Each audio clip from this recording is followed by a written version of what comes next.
संबंध महाराष्ट्रातील खरीप हंगामाच्या संबंधित खत बियाणे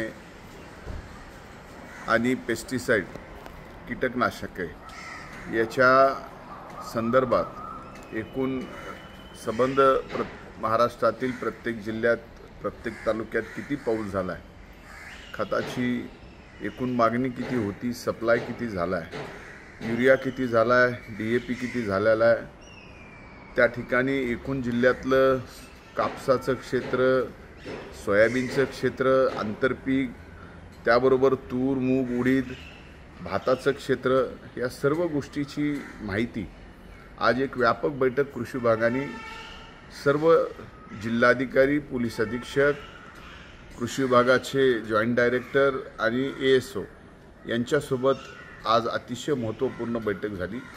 आणि आजच्या बैठकीमध्ये सर्व जिल्ह्यातून जी काही रिपोर्टिंग या ठिकाणी कृषी विभागाला देण्यात आली, त्या एकूण आढावा बैठकीमधून जो जिल्हाधिकारी आणि कृषी विभागाकडून आलेला आहे, त्यातून एक कृषी मंत्री म्हणून कृषी विभागाची जबाबदारी माझ्याकडे असल्यामुळे मी नक्कीच समाधानी आहे की खरीपाची पूर्वतयारी कृषी विभागाने या ठिकाणी आणि महाराष्ट्र शासनाने अतिशय व्यवस्थितपणे केलेली आहे। या ठिकाणी महाराष्ट्रात कुठेही खताचा तुटवडा नाही, कुठेही अधिकच्या भावाने खत विकल्या जाण्याच्या बाबतीतली तक्रार अद्यापही आलेली नाही।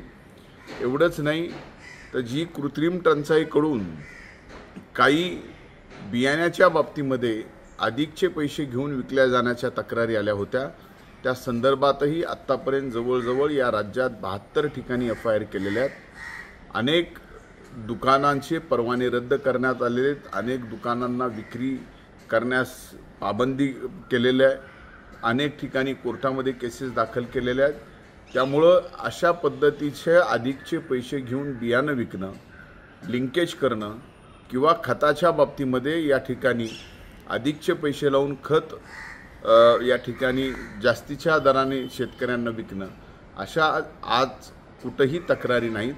अशा पद्धतीचा आढावा आज या ठिकाणी घेत असताना एक गोष्ट मात्र निश्चित आहे की ज्यावेळेस समाधानकारक पाऊस पडतो किंवा समाधानकारक पावसापेक्षा जास्त पाऊस पडतो, त्यावेळेस नक्कीच शेतकरी एकदाच सर्व दुकानावरती आपल्या आपल्या पसंतीचं बियाणे घेण्यासाठी एकत्र येतो। आणि त्यावेळेस अशा पद्धतीचं ज्या वेळेस आपण पाहाल खरीपाच्या बाबतीत ज्या वेळेस पाऊस चांगला पडला आहे त्यावेळेस अशा पद्धतीच्या प्रतिक्रिया कृषी विभागाला बदनाम करायच्या अनेक जणांकडून या ठिकाणी आलेल्या आहेत। त्यामुळं माझी त्यांना सुद्धा विनंती आहे की बदनाम करू नका। कुठं काही तक्रार आपल्याला जर आढळली तर या ठिकाणी कृषी विभागाने एक WhatsApp नंबरसुद्धा या ठिकाणी दिलेला आहे। त्या WhatsApp नंबरवरती आपण एक माहिती, जर कुठला दुकानदार, कुठला निविष्ठाधारक, कुठला डीलर जर चुकीच्या पद्धतीने शेतकऱ्यांची फसवणूक करीत असेल, जास्तीच्या दराने माल विकत असेल, तर त्याच्यावर 1 तासाच्या आत कारवाई करण्याचे आदेश या ठिकाणी कृषी विभागाला आणि सर्व जिल्हाधिकाऱ्यांना आणि पोलीस अधीक्षकांना सुद्धा या ठिकाणी मदत करण्याच्या संदर्भामध्ये दिलेले आहेत। त्यामुळं कुठेही खताचा तुटवडा नाही, कुठेही युरिया किंवा DAPचा तुटवडा नाही। काही ठिकाणी DAPच्या बाबतीमध्ये थोडासा तुटवडा आहे, तो सुद्धा 2 दिवसामध्ये या ठिकाणी पूर्ण करून दिला जाईल। रॅकच्या संदर्भातल्या अडचणीमुळे तो युरियाचा तुटवडा त्या ठिकाणी निर्माण झालेला आहे, तो सुद्धा 2 दिवसामध्ये या ठिकाणी दूर केला जाईल। याचबरोबर यावेळेस नक्कीच कृषी विभागाने प्रयत्न केल्यामुळं मूग आणि उडीदाकडे शेतकऱ्यांची आंतरपीक घेण्यामध्ये फार मोठ्या प्रमाणामध्ये इच्छा दिसून येते। त्याचबरोबर तूरसुद्धा फार मोठ्या प्रमाणामध्ये शेतकरी यावेळेस आंतरपीक म्हणून घेताना दिसतो आहे। याचा सर्व एकूण क्षेत्र बघितलं तर आज जवळजवळ 142 लाख हेक्टर खरीपाचं क्षेत्र आहे। आणि या खरीपाच्या क्षेत्रावर आत्तापर्यंत ज्या मराठवाड्यामध्ये, पश्चिम महाराष्ट्रात काही भागामध्ये थोड्याफार प्रमाणात पाऊस या ठिकाणी झालेला आहे आणि 3 mmच्या पुढे पाऊस झालेला आहे, अशा ठिकाणी पेरण्यासुद्धा चालू झालेल्या आहेत। बियाण्याच्या कसल्याही तुटवड्याच्या आता तक्रारी येत नाहीत, खताच्या बाबतीतही तक्रारी येत नाहीत, लिंकेजच्या बाबतीतही येत नाहीत आणि आल्या तर या बाबतीत तात्काळ कारवाई करू। एवढंच मी निश्चित सांगतो की यावेळेस पाऊस चांगला पडणार असल्यामुळं आम्ही स्वतः जरी निवडणुकीमध्ये असलो तरी प्रशासनानं अतिशय चांगलं काम या ठिकाणी केलेलं आहे। ते आज या बैठकीच्या आढाव्याच्या निमित्तानं समोर आलेलं आहे।